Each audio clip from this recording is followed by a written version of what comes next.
Your obvious is your talent and you're oblivious to it. And I was inspired by a certain blog post, which I will reference to, about like how do you figure out what's obvious. And yeah, I just thought about this, like our obvious is your talent. Oftentimes we have a hard time figuring out our natural unique abilities, what we are uniquely good at, like what are our specific strengths, because we assume that everyone else shares the same qualities. And sometimes it's skills, sometimes it's attitude, sometimes it's certain beliefs, but it seems like we are mostly oblivious to kind of like our, and it also applies to weaknesses, but strengths are more important, because I believe that while you should work on some of your weaknesses, because that builds your character and that makes you just a better human being and more resilient, better to other people, and helps kind of navigate your dark side and not get swallowed by it. But at the same time, I think what we should mostly focus our energies is doubling down on our strengths, because they are so unique, and we live in the age where it's really possible to kind of be yourself and put yourself out there and focus, double down on your strengths, and really doing it, and then also get paid, be useful to others, contribute the most. So because that's Peter Drucker's take also, that you can't, if you focus on improving your weakness, you might just develop it into like a mediocre skill. If you focus on your strength, you might develop it into excellence.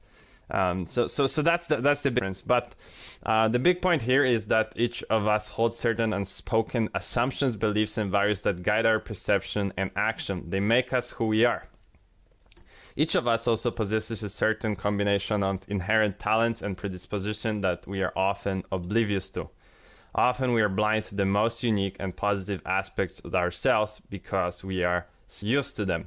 When others point them out to us, we either deny or think that almost everyone else is capable. And it usually comes up when you meet new people. If you hang around all the time the same friends and bosses and workers and acquaintances, then oftentimes they will also not be able to really point this out. You'd have to ask them, but they also kind of are taking it the way you are, and they usually, people have also tendency to more focus on the negatives. So like what's wrong with you and what's wrong with myself and what's wrong with my friend. But we kind of take their unique thing that we liked about them, or it's something that is uniquely positive. We take it for granted. And often where this kind of realization comes to us, that maybe we have something that's not everyone has, or it can be either an attitude, like a certain peaceful or positive or helpful or whatever, or it can be skills. Out when we do something for the first time, or we meet some people for the first time, because they don't know us, and for them they don't have this kind of like they can't take us for granted, so their only comparison is other people. So like, oh, you are like this, and you're like, oh really, I haven't thought about that. Or like, oh, I thought that everyone else is like this, or or I forgot about it. So this is in a way spot oftentimes, like and you also often, even if you start doing something new, learning a new skill, it's often you do it in together with other people. If you do it on your own, you have really no compass. You can also get lost, and you might even think that, oh, I suck at it. But maybe most people suck at it even more, and it takes them longer. So a place where it often comes to is basically when you learn a skill, like for example, you go to dance lessons or I don't know, martial arts or something else, and you learn from the start with other people, so you have the same starting point, you follow the same or training, and you can clearly see like who's got the talent, predisposition, and who doesn't, because yeah, some people will just get it much faster, some people will take much slower, but then there's also, you know, some people get something fast but maybe it falls off quickly, and some people get it a bit slower but then they get it and they are much better. So there is some also variation of that, but I think it's I think the reason this topic is close to my heart, because yeah, as I said, I think that it's knowing yourself and finding in your life the work, the kind of devotion to something that needs you the most, the people that need you the most, and the place where you can contribute the most. It's, I think, the most important tasks of life, because that will inherently make us also most happy. It's not also about the money, but when you contribute the most, it gives you a lot of satisfaction. And also, if we contribute most and it's unique and it's hard to copy or impossible for others, it's also highly valuable a lot of times. Not always, because you can be a unique, let's say, a musician and have a great, you know, kind of mean you will be wealthy, but it will for sure answer the question of like, what should I do with my life?